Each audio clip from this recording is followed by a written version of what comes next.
Төлөвлөсөн та бүхэндээ энэ өдрийн мэндийг хүргэе, шинэ оны мэндийг хүргэе. За Улаанбаатараас гадна Дархан уул аймгаас өргөн бүрэлдэхүүнт Сэлэнг Завтнаас гэдэг удирдлагууд хүмүүс орж байгаа баяртай байна. Тэгэхээр жилийн уулзалтанд бас ингээд анхаарал тавьж энэ онд одоо бодлого чиглэлийн хувьд ямар асуудал дээр энэ фокуслж байгаа гэдгээ харж өөртөө саналуудыг хуваалцаж өөрсдөө цагийг гаргаж та бүхэнд баярлж байна. За би жилийн уулзалтанд ерөөсөө сангийн яамнаас 2019 онд Эхлэн мод хүртэл энийг тойрсон чиглэлээр хийгдэж байгаа ажлын талаар мэдээлэл хэлье. За өнгөрсөн 2 хоногийн өмнө баг ер нь сангийн яамнаас 2018 онд хэрхэн ажилласан талаар онцлог ажлууд за мөн одоо сангийн сайд хэвлэлийн багварал хийж яамны ажлыг бол товч мэдээлсэн учраас бол давтагдахгүй зөвхөн өөрийнхөө одоо харьяалах Эхлэн мод хүртлийн чиглэлээр хэлж байгаамаа. Тэгэхээр энэ донд яг хоёр хэсэгтэй нэг нь болохоор яг нэлээд хэдэн хуулиудыг дагсан энэ мэргэжлийн одоо зөвлөх үйлчлэгүүд байгаа. Та бүхний мэдгээр одоо аудит дүнлэгээ, доторын зөвлөх үйлчлэгч гэдэг юм уу. Тэгэхээр энэ байгууллагуудаа бид нар бас ямар төвшөнд ойлгох вэ гэдэгт бол нэгдсэн мессеж өгөхөд зорж байна. За хоёрт нь яг одоо бодлогын газраас 19 оны төлөвлөгөөнд ямар ажил босгож вэ гэдгийг та бүхэнд бас танилцуулж байгаа. Тэгээд ажлаа уялдуулах хаа гэдэг утгаараа энэ мэдээллийг бэлтгэсэн юм аа.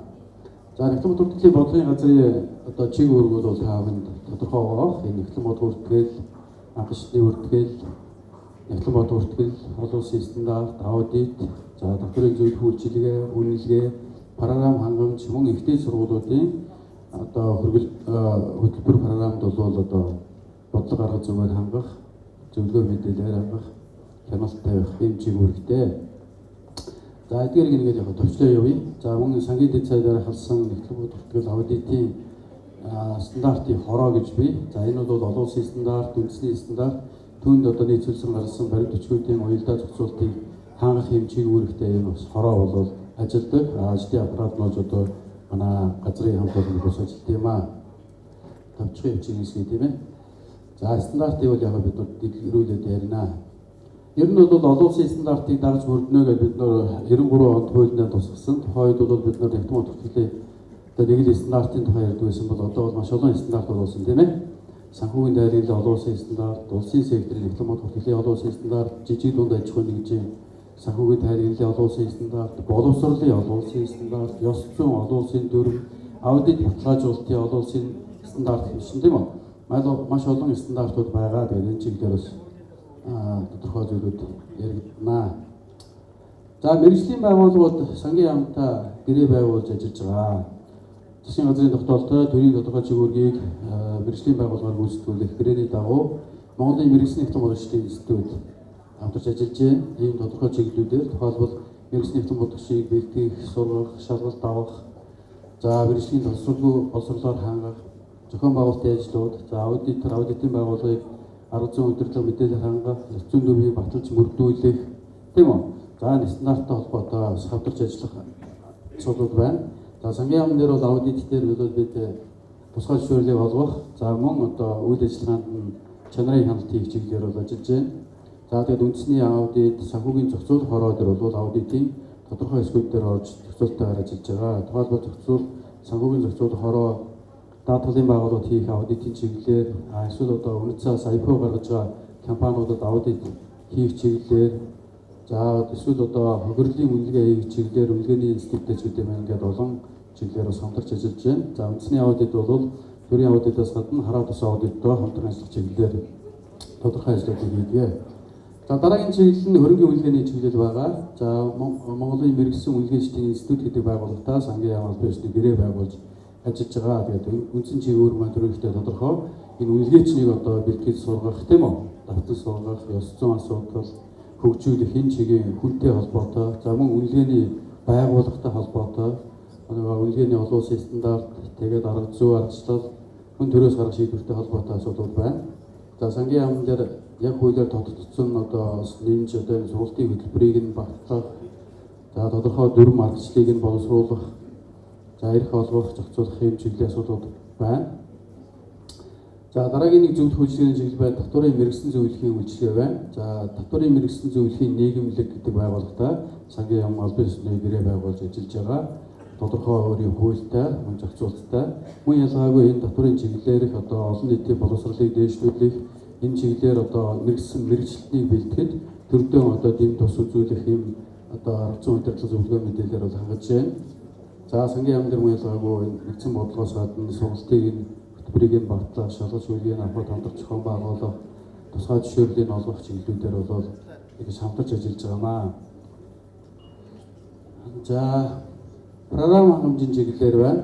За үүн дээр бид нөр за хоёр ч мэргэжлийн байгууллагатай ажиллаж байна. Тогтмол бүртгэлийн хүрээлэн за мөн хэрэгжлийн систем нөлөөлөгчдийн холбоо гэсэн энэ мэргэжлийн байгууллагуудтай бол тодорхой гэрээ байгуулад тодорхой төлөвлөгөө гаргаж жилийн хувьд ажиллаж байна. За энэ чиглэлээр дахиж тодруулах учраас төвчлээ. За тогтмол бүртгэлийн чиглэлээр одоо түрүүний хэлсэн энэ зөвлөх үйлчилгээнүүд бол дандаа тус тусын бол хуультай тийм ээ. Тогтмол бүртгэлийн тухай хууль, аудитын хууль, хөрөнгөний үйлгээний тухай хууль, татварын мэргэжлийн зөвлөхийн тухай хууль хэмжлэн. Тэгээд үүнээс гадна дахиад нийт бол 9 хууль байгаа. 9 хуулийн дээр бол бас хяналт тавих тийм чиг үүрэгтэй бол ажилладаг. Хяналтын чиг үүргийг хоёр чиглэлээр явуулж байгаа. Бүртгэлийн мэргэжтэнгүүд, дээр нь нягтлан бүртгэлийн улсын байцаагч гэсэн энэ чиглэлээр бол хүмүүс байна ажлын төлөвлөгөө гаргаад хийгээ явуулж байгаа.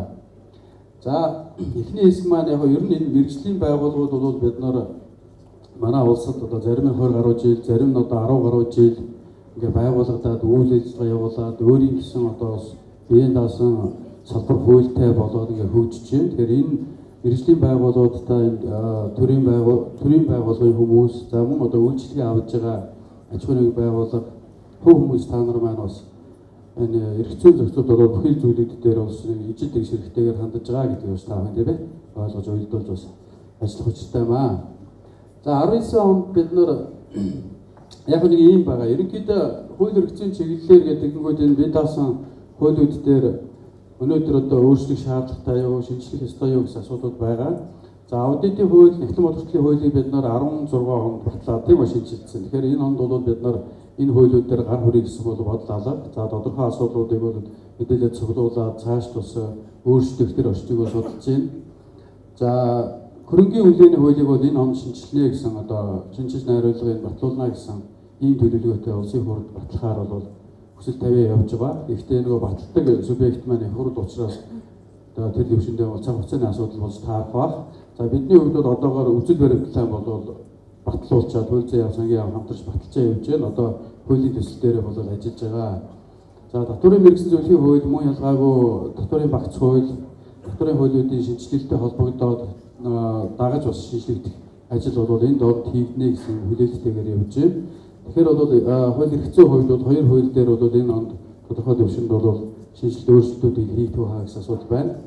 За бодлогын чиглэлээр энэ оны намар бид нар за энэ оны намар бид нар одоо нэг суурь судалгаа хийж намар нэг зөвлөгөө хийн. Тэрний дараа ер нь төрөөс баримтлах энэ нягтлан бодлогын бодлогын одоо баримт бичгийг бол гаргах ёстой байна. Энэ дунд хугацааны стратеги бол гаргах ёстой гэсэн бодолтой байна. Тэгэхээр энэ төвшнийг одоо бол судалгааны хэмжээнд бэлтгэл ажлын хэмжээнд бол явж байгаа гэдэг таамаглаа хэлье.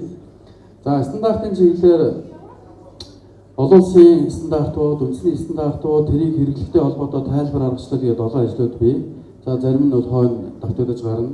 За дөрвөн журмууд дээр одоо засгийн газрын тогтоол шийдвэрүүд, за сангийн сайдаар батлагдах нэлээд хэдэн дөрвөн журмууд байгаа. За арга зүйн зөвлөгөө мэдээлэл хангах чиглэлээр сургалт явуулахаар тэр дундаа улсын сектор төсөв байгууллага дээр энэ онд бол нэлээд томоохон ажлууд бий. Дараа нь бас дэлгэрэнгүй яригдана. За тэгээд зохион байгуулалтын ажлын чиглэлээр бол ажиллахаар ажлын төлөвлөгөө тусгацсан. За тэгээд стандарттай холбоотой гэхэд бид нар өнгөрсөн онд одоо Монголын мэргэжлийн бичгийн институтын санхүүгийн дайргын олон улсын стандартын орчуулгыг хийсэн. Одоо хяналтын ажил нь бол өөр шавтрах тал руугаа явж байна.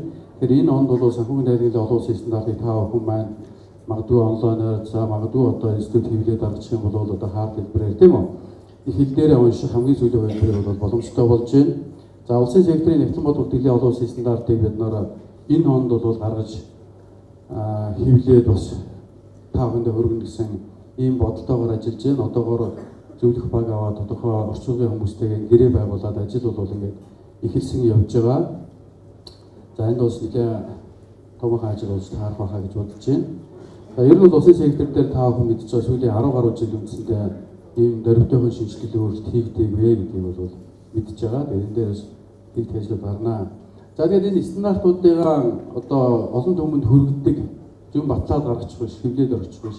Олон түмэндээ яг энийг яаж ойлгох гэдэг нь чиглэсэн сургагч өшийг бэлтгэхээр бид нар бол ажлын төлөвлөгөөнд тусгасан. Тэгээд сургалтууд явуулнаа. Сургалтын хөтөлбөр дээр бол одоо Монголын мэргэжлийн технологийн институт татварын мэргэжлийн зөвлөхийн одоо нийгмилгүүд дээр тодорхой үүрэг өгөгдсөн яваад стандартын хорон дээр оруулж ирж батлуулах байна. За тэрнээс гадна одоо сангийн яам өөрөө дангаараа жишээ нь одоо төсвийн байгууллага гэхэд бид нэр 10 аймагт мянган нэгтлэн дээр очиж өөрсдөө сургагч багш нараа дамжуулж одоо хичээл ном заанаа гэх мэтлэн төлөвлөгөөнд бол тодорхой тусцсан зүйлүүд бий. А цаашд бол бид нар энэ стандартыг хүргэдэг тийм нэгдсэн тийм тогтолцооны асуудлыг бид нар бас одоо оновчтой тогтолцоо бий болгох асуудал явж байна. Энэ онд бид нар нэг 10 гаруй 20-д ч үгүй юм уу тийм сургагч багшийг ингээ онлайнаар одоо хаа байдгийг англиас нүд Америкас нүд юм уу одоогийн байдлаар бол яг гэрээг байгуулах төвшөнд очиагүй байна. Ийм онлайн сургалтанд бол хамруулах гэж. Тэгээ сургагч багшуудаа бэлтгэх одоо 100-аад хүн яваад хэдд нь ирэхийг олгодیں۔ Хэдэн нөөцлөд хэрэгтээ авч чадах нь. Тэгээ тэр хүмүүсээрээ дамжуулаад энэ стандартын талаар бол дөрөвдөхөн юм хийхээр бид нар бас төлөвлөж байгаа. За стандартын асуудлыг бас байнга дагуулаад бид нөгөө нэр томьёоны асуудал гэж ярьдаг, ойлгомжтой ярьдаг. Энэ чиглэлээр бол тайлбар төлөвчийг гарганаа. Энэ хавар гарганаа. За санхүүгийн тайлбар бэлтгэж байгаа 4 журмууд байгаа. Нэлээд хэдэн журмууд бий, тийм ээ?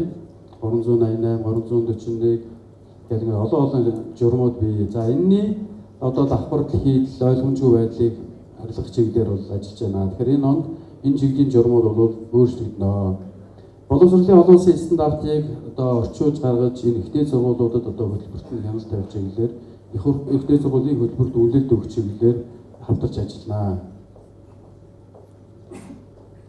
За аудитын чиглэлээр бид нар ингээд бас нэг эргэж анализ хийх судалгаа хийх шаардлага байгаа. Нэг нь одоо энэ заавал хийх аудит, сайн дурын аудит, нэгтлэх ажлуудыг ялгаж олохгүй бол манай аудитын компаниуд ихэвчлэн одоо баталгаажуулалтын ажил гэж хэлий явцдаг. Бусад одоо боломжуудыг тийм ээ одоо орлого олох, хөгжүүлэх тийм үү?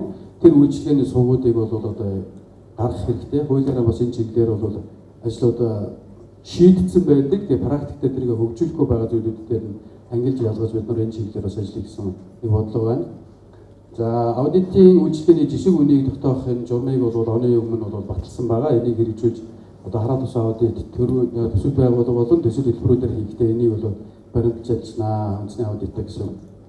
За аудитын компани мэдээллийн баазыг одоо захимжуулах, бүх зүйлийг ил тод болгох, тусгай зөвшөөрлөлөө тийм бүхий зүйлүүдийг одоо энэ орчин үеийн ил тод хариуцлагатай байх, тийм үү, захин болгох энэ чиглэл рүү бол ажлууд эхэлсэн байгаа. Мэргэжлийн байгууллага, мэргэжлийн технологийн институттэй энэ чиглэлээр ажиллаж байгаа.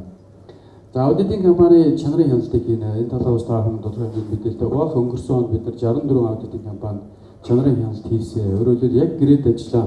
Тэр компаниудын үнэхээр одоо яаж үзүүлж байгаа талаар ажлын баримт дээр нь тулгуурлаа явуулж байгаа. 64 компани эдгээр одоо өнгөрсөн онд чанарын хяналтанд ороход 27 компани одоо хангалттай гэдэг үнэлгээ авсан. Бүрэн хангалттай үнэлгээ авсан компани гараагүй явж байгаа шүү дээ, тийм ээ. Тэгээд одоо энд бол асуудал их байна гэсэн үг. Тэгээд одоо үлдсэн 70 хэдэн компани одоо дахиад 50% юм уу 40% ч юм уу энэ онд бас боломжтой төвшөндөө ажлынхаа ачааллыг бодолцоод бол хөгжлүүлэх хийнэ.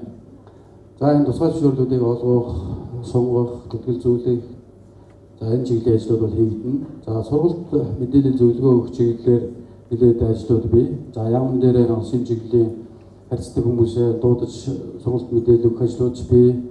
Одоо Монголын мэргэжлийн технологийн институттэй гэрээлээд энэ бүхний хийх ажлууд бий. За өнгөрсөн онд бид нар энэ аудитын чиглэлээр ямар асуудал байна, тэрнээс гарах шийдэл юу байна гэж төр мэргэжлийн байгууллага за энэ чиглэлээр аудитын чиглэлээр үйлчлэгээ үзүүлж байгаа бензин байгууллагуудын 3 талт зөвлөлт хуулцыг хийсэн. Энэ дээр тодорхой эрх үүргүүдээ бид нар хүлээж авсан. Аудитын чиглэлийн энэ асуудал дээр зохицуулахаараа ямар байр суурьтай байх юм? Үндэсний аудит ямар байр суурьтай байх юм? Сангийн ямар байр суурьтай байх юм? Монголын мэргэжлийн технологийн институт ямар байх юм? Аудитын компани, аудитор өөрөө яг ямар эрх үүрэг үлдэхийг гэдэг бид нар хуваажгаад нүүрээ харж байгаа талуун ногоон дотроо тохиролцсон. Тэрийг бид нар албажуулж ажил болгох ажлыг хийнэ гэсэн. За хөрөнгөний үнэлгээний чиглэлээр түрүүнд өргөсөн хөрөнгөний үнэлгээний тухай хуулийг өргөн байна. Батлуулах чиглэлээр ажиллана. Хөрөнгөний үнэлгээнд дээр хэд хэдэн аргачлал тухайлбал одоо бизнесийн зорилгоор хийж байгаа үнэлгээ, санхүүгийн дайргийн зорилгоор хийж байгаа үнэлгээний асуудлууд дээр бол аргачлал аргая гэдэг байдлаар төлөвлөгөөндөө бол тусгаад ажиллаж байна. За энэ төсвийн байгууллага төрийн болон орон нутгийн хөгжил байгууллагууд дээр газар болон үйл хөдлөлтийг дахин үнэлж баланс тооцоолох тусах ажил бол одоо орон дээр эд өрнөө явж байна тийм. Энэ ажлыг бол ожилтаа хийж дуусгах ёстой. За мөн ялгаагүй энэ хөрөнгө үнэлгээний компаниуд үнэлгээчтэй холбоотой эрх дарах олгож байгаа асуудал, эрх сунгаж байгаа хэмжлэнтэй холбоотой мөн одоо түүнтэй холбоотой мэдээллийн баазыг захимжуулах тийм асуудал байна. За сургууль зөвлөгөө мэдээлэлээр хангадна. Мөн ялгаагүй бас өнгөрсөн онд үнэлгээнийхэнтэйгээ нөгөө гурван талд одоо зөвлөлт хуулцтай хийгээд шийдвүүдээ гаргацсан. Үнэлгээний институт юу ийх үү, сангийн яам юу ийх үү тийм ээ. Үнэлгээний компани юу ийх үү гэдгийг хэлсэн. Тэгээ хуулийн дэвнүүнийг тодотгоо бас явж байгаа. Тэгээд энэ чиглэлийн асуудлыг хэрэгжилтийг бас гарч авч ажиллахаар бол ажлын төлөв туссан байгаа. Татварын мэргэжлийн зөвлөх үйлчлэгийн чиглэлээр мөн ялгаагүй нэлээд ажлууд бас тусагдсан. За энэ зөвлөх үйлчлэгийг ер нь Монголд яаж хэрэгжүүлэх юм? Энэ одоо тусдаа брэнд орсон үйлчлэгээ бусад улс орнуудад ямар байна? Тэгэхээр төрөөс баримтлах энэ чиглэлийн бодлогыг тодорхой болох ёстой. За санхүүгийн болон татварын тайлангийн зэрэг зохицуулах журмыг энэ онд бол шинжилгээ гэсэн маягаар орсон байна. Сургалтын хөтөлбөрөөр шинжилнэ, шалгалт шүүлгээ аавна. За мөн татварын чиглэлээр үйлчлэгээ явуулдаг мэргэжлийн байгууллагууд дээр за хууль эрх зүйн хяналт шалгалтаа бол 50 өнгөрсөн онд бид нар 24 компани дээр очиж ажилласан. Одоо үлдсэн 10 гаруй компани үлдсэн. Тэдгэрийг бол очиж үзэж шалгах тийм ажлууд байна. За энэ Аз намхан далайн татварын мэргэжлийн зөвлөхүүдийн олон улсын хурлыг өнгөрсөн жил манай нийгэмлэг бас хэмжигдэж зохион байгуулсан 3 гаруй гадаадын 300 гаруй одоо гадаадын зөвлөхүүд дотоодын мөн тооны хүмүүс цуглаад энэ одоо татварын зөвлөх үйлчилгээг ер нь бусад орнууд яаж хэрэгжүүлж, цааш ямар бодлого гарч байгаа чиглэлээр маш айтайхан хурлыг бол хийсэн. Тэгэхээр энэ дээр болсон одоо тодорхой шүүрч аваад хийх ажлууд дээр нийгэмлэгтэйг бас хандаж ажиллахаар бас бид нар бодож байна. За тэгээд бусад дэвтэд хийх ажлууд бол төлөвлөнд тусгацсан байгаа. За програм хангамжийн чиглэлээр энэ санхүүгийн програм хангамжийн чиглэлээр өнгөрсөн онд бид нар бас нэлээд зорилттой хийж гисэн бол цаг хугацаа алдсан, аль аль талдаа жоохон ойлголт багтай, сүүлийн хэдэн жил энэ програм хангамжийн компаниудад сангийн яамнаас хяналт баг хийгдсэнтэй холбогдоод нэлээд тийм одоо бас жоохон зохицуулт шаардлагатай байгаа. Тэгэхээр энэ чиглэлийн судалгаануудыг хийн.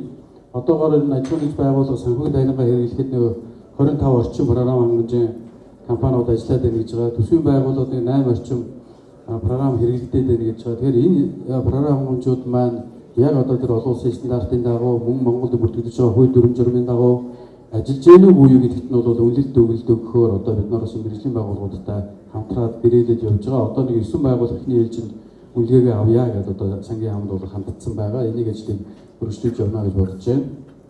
За програм хангамжийн хяналттай хэмжээгнүүд хийлээ. Мөн энэ чиглэлээр бид нар бас зөвлөлт хуулцыг хийгээд төр нь юу ийх вэ, мэргэжлийн байгууллага юу ийх вэ, програм хангамжийн компаниуд цааш хэрхэн хөгжих вэ талаар бас ярилцсан байгаа.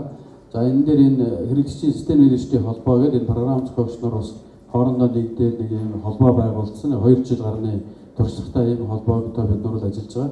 Тэгээ гол нь бол тэр мэргэжлийн хүмүүс яг нэг зах зээл дээр тоглож байгаа хүмүүс дөрмийн тоглоомынхаа дөрмийг өөрсдөө тогтоо. Зах зээлээ өөрсдөө шийдээ.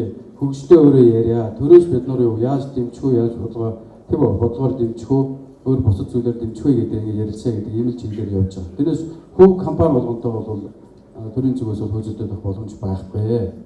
За энэ дээр мөн Монголын нэгтгэн бод хүртлийн хүрээлэн бол мэргэжлийн талаасаа за хэрэгжлийн систем нэрштэй холбоо бол тэр мөн ялгаагүй тэр програм хангамжийн софтвер тэр мэдээлэл технологийн асуудлаас бол хандаж оролцсноо гэдгээр бол ойлголцоо явж байна.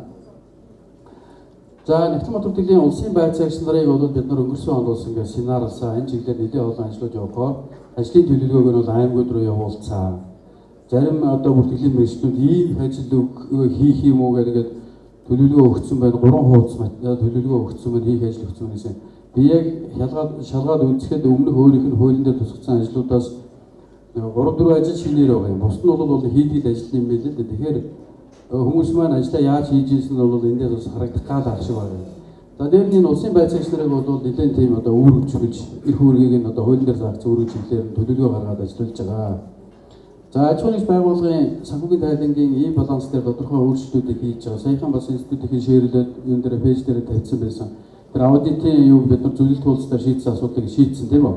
Өөрөөр хэлбэл аудитын компаниг эдгээр хийлгэсэй гэж манайх руу илгээчдэг. Манайх дээр баталгаажуулдаг юм. Бид нар тэр аудитын компанитайгаа гэрээлж ойлголцсны дараа баталгаажуулдаг юм системээр оруулсан байгаа. За энэ чиглэлийн ингээд сайжруулалттай холбоотой ажлууд, олон ажлууд бас хийгдэх ёстой.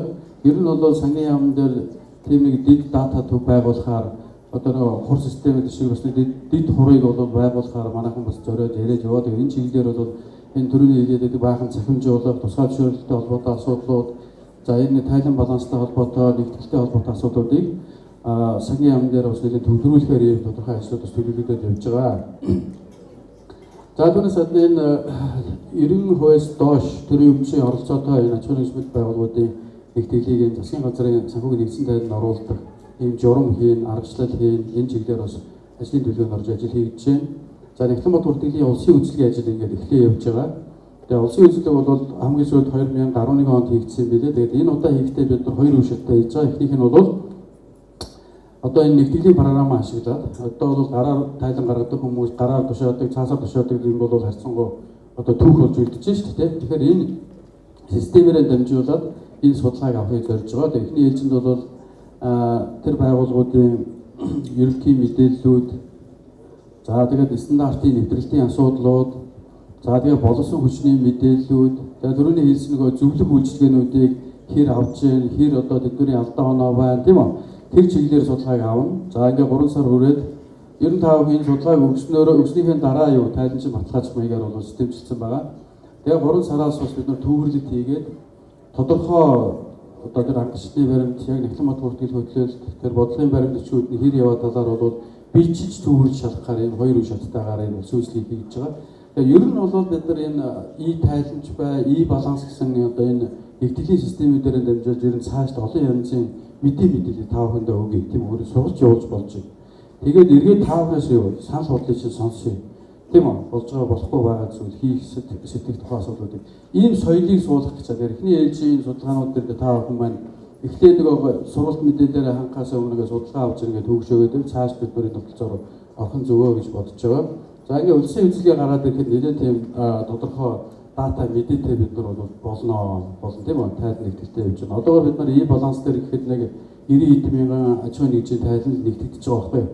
Нэгтгэж байгаа. Тэгэхээр бид нар ч одоо улсын бүртгэл бол бараг 150-60 мянган аж ахуйн нэгж байна гэлээ шүү дээ тийм үү? Тэгээ энэнийг бид нар улсын бүртгэл татварын ерөнхий газарчтай хамтарч энэ оновчтой байдлаар шийдэх энэ гарц чиглэл рүү явж харж байна гэсэн санаа.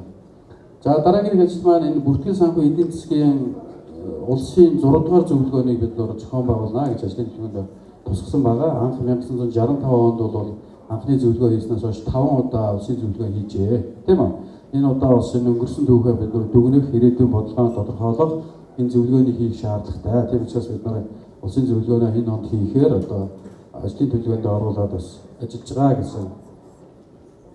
За ингэ болцсон байна. Ийм мэдээллийг ингээд та бүхэндээ хэлье. Тэгээд бид бүхний одоо хамтын гол зорилго бол маань бол ойлгомжтой хууль дүрмийн дагуу бүртгэл тооцоо маань одоо олон улсын стандартынхаа дагуу ил тод хариуцлагатай тайланчдаг тэр одоо баланс тайлан төрхөө байгууллагад ашиглаж байгаа хөрөнгө маань бодит зүйнчнэрээ тийм үү?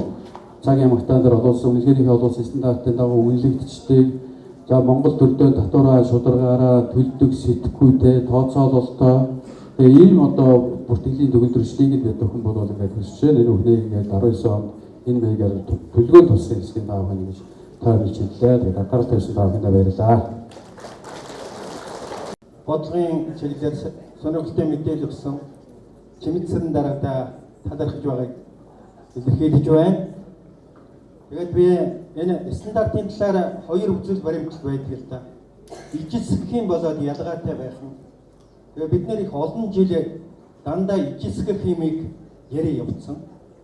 Ялгаатай байна гэдэг нь тэр Монголын үндэсний хэмжээнд одоо ялгагдах тэр зүйлийн талаар бол харьцангуй бага ярьж явсан учраас одоо энэ чухал ажлуудыг зохион байгуулж байгаа 2019 онд одоо тэр явж байсан ганц жимээрээ биш тийм ээ. Олон улсын стандартыг л орчуулдаг, заадаг. Тэгээд тэр нь ерөөсөө Монголд нутагшгүй байгаа учраас 2019 оноос энэ стандартыг Монголд нутагшуулах талаар гаднаас мал авчираад улаан буудаа авчираад нутагдуулдаг шүү дээ. Тэр үнтэй яг ижилхэн гол стандартуудыг үндэсний хэмжээний болгоод хүмүүс нь хэрэглэгээ болгоцсон. Тэрнийг ашигладаг. Тэр салбарын хэмжээнд эсвэл тодорхой стандартын хэмжээ хэрэглэгддэг ийм нэг өөр арга зам жимийг гаргахын тулд манай яамнаас одоо ямар зүйлийг бодож санаж байна вэ гэсэн ийм нэг асуулт байна. Ялангуяа энэ гол төвлөр нь юун дээр байна гэхээр зэрэг жижиг дундаж хүн. Бид нэр нэгтлэн бодлогын хуулиар жилээс ганцхан баланс өгдөг. Бусд явцад нь одоо юу болж байгаа, яаж байгаа гэдгийг татвар төлгөөс өөр асуудал дээр бол яг хэрэгжиж байгаа юм байхгүй байгаа учраас энд нэг анхаарал төвлөрүүлж энэ талаар одоо юу хий гэсэн бодолтой байна уу? Ялангуяа тэр сургалт гэсэн бас тэр. Бид нар орчуулчаад тэгэл онлайн стандарт заачаа яваад байдаг. Би бас энэ сургалт дээр олон аймаг юунууд явдаг л да. Ийм уламжлал ажил яваад байна. Стандарт гэдэг юмны талаар та сургалтаас илүү зөвлөгөө өгдөг ийм үйлчлэгийг Монголын нутагт нэг одоо хэрэгжлэгээ болгож хөгжүүлэх хэрэгтэй байна гэсэн. Ийм бодлого ер нь жимийн талаар бодож байгаа юм юу байна уу? Энэ талаар одоо хамтарч ажилламаар хиймэр зүйлүүдээ одоо санал бодол байдаг юм аа. Энэ талаар өөрөөхөө бодож байгаа санал бодлыг хуваалцаач гэсэн. 93 оноос хойш тий олон улсын стандартыг ингээд орчуулдаг. За зарим тохиолдолд хэрэглээний тайлбар гаргадаг. Тэгээ одоо нийгэм маань өөрөө ном унших хаан байцсан, судалж хаан байцсан ийм цаг үетэй байгаа. Зүгээр ер нь бол энийг нэг зөвхөн хэвлээд юм эсвэл дөрөн журм болгоод орчих биш. Цааш нь одоо сургадаг, зөвлөдөг, эргээд одоо хэрэгжилтэнд нь мониторинг хийдэг юм эрх холбоотой байх хэрэгтэй л дээ. Хийж хөрөв. Яг энэ чиглэлээр энэ онд гэхэд бид нөр за сургалтын чиглэлээр хийлээ. За ямар ч орчуулга ном гарганаа гэж хэлсэн, тийм үү? Журамлнаа гэж ярьсан. За зарим нэг аргачлалууд гарнаа. За зарим нь үндэсний стандарт гэдгээр хэлбэрээс болж магадгүй. За энд манай яг хариуцж байгаа болроо ахлах байна. Тэгээ 15 16 дугаар стандартыг бид нар болж игэл үндэсний стандарт болгоод зорчих уу гэсэн асуулт бид нар дотоодоо ярьж байгаа. Бэрсний тулгуурлын институттэй бас энэ ажил дээр ажилласан өнгөрсөн онд энэ онд бид нар тэрийг эргээ боцоолгох тухай асуудал ярьж байна. За тэр технологийн стандартай бид нар уулуурхай стандартын чиглэлээр аргачлал. Тэгвэл яг аж ахуйн нэгж байгууллага маань тийм хуулийн зохицуулалт байгааг одоо сонссон шүү. Тэр журмыг бол уншаагүй байгаа жишээ нь. Тэгээд тэрийг стандартыг нь бол Бэрсний төвлөрлийн институтээр сүүлийн хэлбэрээр орчуулад гаргаад тавьчихсан шүү дээ. Тэгээд тэр стандарт яг яаж хэрэглэх үү гэдэг асуудал дээр бас явчихгүй байгаа. Тэгэхээр нөгөө эхлээд ингэ гаргадаг юм зохицуулалт нь байгаад байдаг.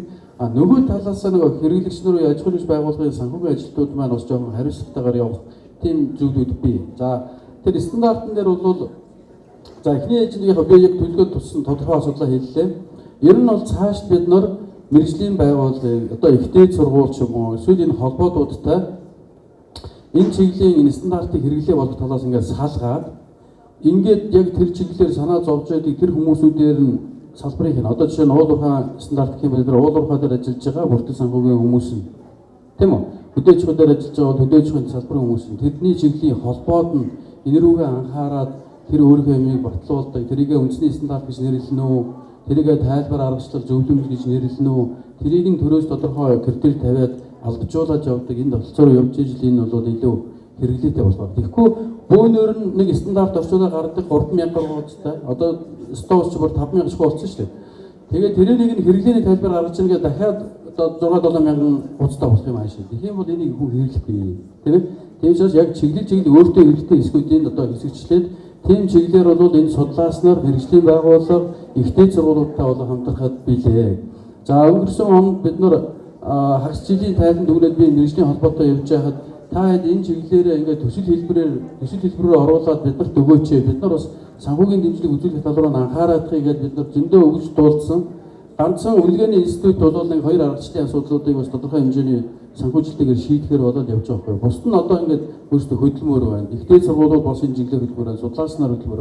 Ингэж энэ одоо тодорхой зоостой байж хийхгүй бол дандаа одоо өөрөөр хий та нар ажлынхаа хажуугаар хий гэдэг юм албадлагын шинжтэй бол явахгүй гэдэг нь бас тодорхой. Яг уялдаад ингээд хийх хэрэгтэй гэж бодож байна. Тэгэхээр энэ нь бол салбараар нь энэ стандартуудыг илүү хэрэглээ болох тал руу нь бол анхаарал ажиллана гэсэн цааш тийм бодлоо байгаа. За сайн байна уу? Өдөрний өдрийн мэнд хүргэе. Нэг асуулт байна. Нөгөө нэг өнгөрсөн жилд нөгөө ашигт малтанлын лицензийг нөгөө нэг цахимаар олгоцсон. Тэгээд нөгөө ингээд компаниуд чинь ашигт малтанлын хуулийн дээр болохоор нөгөө охин компани толгой компани руугаа лиценз шилжүүлэх юм бол нөгөө ямар нэгэн татвар төлөхгүйгээр шилжүүлж болдог. Тэгэхээр нэг компани ингээ баах охин компани байгуулад тэгээд нөгөө цахимаар ингээ лиценз авсан. Тэгээ нөгөө нэгтгэсэн санхүүгийн тайлан гаргана гэд 3 сарын 15-ны дотор илүү.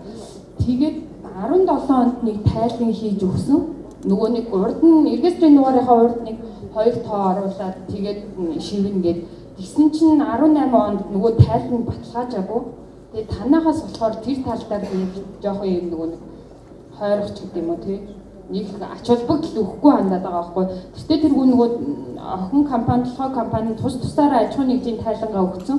Тэгээд нөгөө нэгтгэд өгсөн тайлан нь болохоор ерөнхийдөө бол яг ганц лицензтэй л болохоос нэг тийм үйл ажиллагаа явуулаагүй нөгөө жижигхэн газруудыг нэгтгэж байгаа болохоор тэгээд нөгөө цаашид энэ нэгтгэсэн санхүүгийн тайлан дээр нөгөө аж ахуйн нэгжүүдийн хувьд ер нь ямар чиг хандлага байхаар байгаа вэ?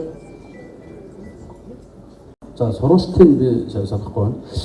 Юу тэр толгой болон охин компани нэгтгэл гаргадаг журам гаргаад явж байгаа.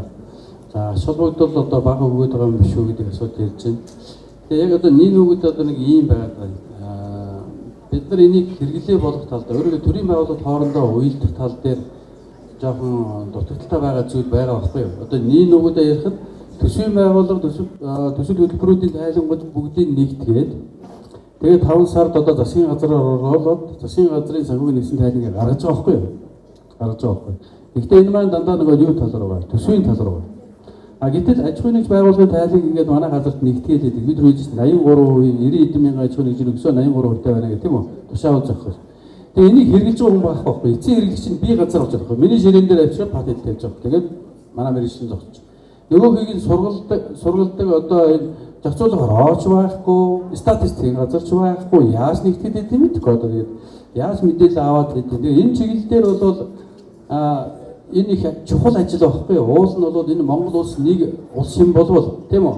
Энэ одоо өөрсдийнхөө хөрөнгө мөнгөтэй энэ баялаг бүтээгдэхүүнийхээ энэ асуудлыг зөвхөн татварын хэсгээ авчираад бусдын нэг хайжиж болохгүй шүү дээ тийм үү? Энэ дунд байгаа бүхэл зүйлүүдийг бид нар тэрнгөө экрээс өөрөөр гарсан тайлбаруудыг нэгтгэхэд Монгол улсын нэгдсэн тайлбар яагаад гарч болдгүй? Энэ чиглэлээр бид нар явж ийш ер нь үр зээл авах хэрэгтэй юм уу? Эсвэл дотоодын их усрээр нөх болцоод том уу баялаг бүтээгчтэй бид нар ямар чиглэлээр хандуулахын гэдэг асуудал дээр энэ хэрэглээ болох тал дээр бол учир дутагтай байгаа нь бол үнэ. Нин үгэдээ одоо сүүлийн 2 жилийн тайлаг над дээр нэгтгэж зогсцсон. Манай яамны эдийн засгийн бодлогын газрын дарга хаяа ирж нэг тоо статистик авдгийн Монгол банкнаас хяналтын зөвлөлийн дарга долларын даваа сумбууга хаяаны тоо авдгийг бусдгүй хэрэглэхгүй. Яг нин үгэдээ. Тэгэхээр энийг бол хэрэглээ болох тал руу бид нар өөрсдөө ийм ач холбогдолтой юм гэдэг бид нар таниулах хэрэгтэй. Тэр баланс тайлангууд нь салбараар нь шинжилгээ хийгээд олон нийтэд тийм үү. Тэгээд төр засгийнх нь бид нар өөрсдөө хангаж яаж тэр хүмүүс хэрэгэлдэг болно, ярьдаг болно. Сайд бол надад тэгсэн шүү дээ. За яг энийг нэгтгэснээр ингэж ажил болсноор энэ тайлбар ингэж аваад яад тийм тий. Одоо энэ тэрэг энийг тайлбарлаад яг ямар чухал хэрэгтэйгээ надад нэг хэлээд. Тэгвэл би бас энэ талаас бас хэлж ярьж явъя да гэж. Одоо ингээд сайдаас эхлээд одоо тайлбар балансынхаа шинжилгээг өгөөд ярьж хэлүүлээд эхлэн дээ одоо зөвхөн хэрэгэлдэг болно. Ингэж ажил болж баахан хүмүүсээс аж ахуйн дээр тайлбар гаргаж нэгтгэж одоо тэгээд энэ ширээн дээр ээж гэж утгагүй болно шүү дээ тий. За тэр талын байгаа. Учир талтайгаа ойлгож байна. За баярлалаа. Өөр асуулт байна. За би нэг 2 асуулт асууя гэж бодож байна. Нэгдүгээрт болохоор манай нэлээд олон компаниуд байгаа. Гэвч тэдгээрүүд маань болохоор одоо санхүү эрхлэх эдийн засгийн боломжгүй байсан нэгдүгээр, хоёрдугаар мэдлэггүйгээсээ болоод сангийн ам руу тайлан илгээдэг, татварлуу тайлан X тайлан илгээдэг гэдгээ мэдгүйгээр нэлээд олон жил явцсан. Одоо ингээд үйл ажиллагаагаа явуулах гэхээр 4 сая төгрөгөөр торгууль дээр зуршлын акт тавигдаад энэнийг шийдэж чадахгүй болсон нэлээд компаниуд байгаа. Тэгээ эдний асуудлыг одоо нөө зуршлын хууль гарахаас өмнө миний бодлоор нэг өршөөдөө хууль юм уу хамрагдаад нэг компани дээр 150-аас 250 мянга торгоод ч юм уу. Тэгэх юм бол одоо зөвхөн манай дээр бүртгэлтэй бараг 400 компани тайлангаа өгөөд цаашаа үйл ажиллагаа явуулах юм судалгаа бид нар авсан байгаа. Тэгээ энийг энэ тал дээр ямар нэгэн асуудал төвшүүлсэн ч юм уу сангийн амнаас бодож байгаа юм байна уу гэж асуух гэсэн. За хоёрдугаарт одоо түрүүн яригдсан санхүү нэгдлийн тайлбарлалын олон улсын стандарт, эхлэн мод бүртгэлийн олон улсын стандарт гэдэг яриад байгаа. Манай Монгол улсад одоо нэг хэсэгтээ нөгөө жижиг аж ахуйн нэгжүүдэд бол энэ хэрэглээ байхгүй байгаа гэсэн бол одоо яг хэрэглээтэй болж хийж байна. Тэгэхээр гадаадын хөрөнгө оруулалт авах гэж байна. Гадаадын хөрөнгө оруулагч нартай хамтарч ажиллах гэхээр баланс нь стандартын дагуу бүртгэгдээхгүйсээ болоод тэд нартайгаа одоо түншлэлийн бивээ хийж чадахгүй их мэтчлийн ажлууд явагдаад байна. Тэгэхээр энэ тал дээр аж ахуйн нэгжүүдэд дээр сургалт тэгээд бодсон хүчнүүдээ сайн бэлтгэж авах те. Хоёрдугаар дөнгөж төгсөж байгаа хүмүүс одоо мэргэсний ихтлэнгууд бол улсын хэмжээнд бол цөөхөн байгаа учраас дөнгөж төгсөж байгаа жижигхэн аж ахуйн нэгждэр мэргэсний ихтлэн бодогч цалин өгöd ажиллах боломжгүй байгаа шүү дээ. Тэгэхээр тооцооны нэгтлэнгуудаа бүртгэлийн стандартыг сайн ойлгуулдаг болох, ялангуяа төгсөж шинээр гарч иж байгаа хүмүүсийг сургах. Тэгээд сургаж автлаа одоо тэр компанид нь одоо аюу гэмдэ сургалтынх нь одоо инженер нэг 2 жил дадлагддаг шүү дээ. Тэгээд хэрэн шиг одоо нэгтлэн бодох бүртгэлийг дадлагчлалтын хугацаа гэдэг юмыг заавчгүй тавьж өгмөр байна. Дадлагын хугацаа нь маш богиносоо болоод онлоор маш сайн бэлтгэгдсэн хэрнээ дадлага дээр гараад бүртгэлийнхаа стандартыг хэрэгжүүлж чаддгүй те тайлангуудаа илгүүлж чадахгүй тэгсэн мөртлөө маш сайн хүүхдүүд ингээд төгсөөд гараад ирсэн. Тэднийг ерөөсөө хагас жилээс 1 жил ингээд сайн удирдаад сайн одоо компаниуд үлгэдэж аваад ингээд авчвал санхүүч нарын нэр хүнд тэгээд тэрийг дагаад компаниуд нь дагаад хөгжих юм боломжууд байна гэж бодоод байна. Энэ дээр сангийн яамд ямар бодлого барьж байгаа вэ? Тийм бол ингээд уялдаа таажлах тийм зүйлүүд байгаа. Нэг тэгээд энэ дээр чинь тэр X тайлан тийм ээ удирдлын 60,000 жилд 240 төлж явах тухай асуудал тийм үү? Ингээд байгаа. За тэр чиглэлийн механизмууд байгаа. За нөгөө талаар бид нар сангийн яамн дээр хур системийн нэг жижигсэн хувилбар санхүүгийн тийм мэдээллийн төв болох тухай асуудал явагдаж байгаа. Энэ чиглэлээрээ болоод энэ цогцтой тайлан өгдөгөөр бид нар мэдээлэл хангах асуудал бол зөвхөн боломж нь гарах байгаа. Энэ бид нар өөрсдөө зүгээр зөвхөн санал бодлоо хэлж явж хэрэгжүүлэх талаар анхаарна гэсэн. За хоёр дахь асуудал дээр бол одоо бид нар нэг ийм юм байгаад байна.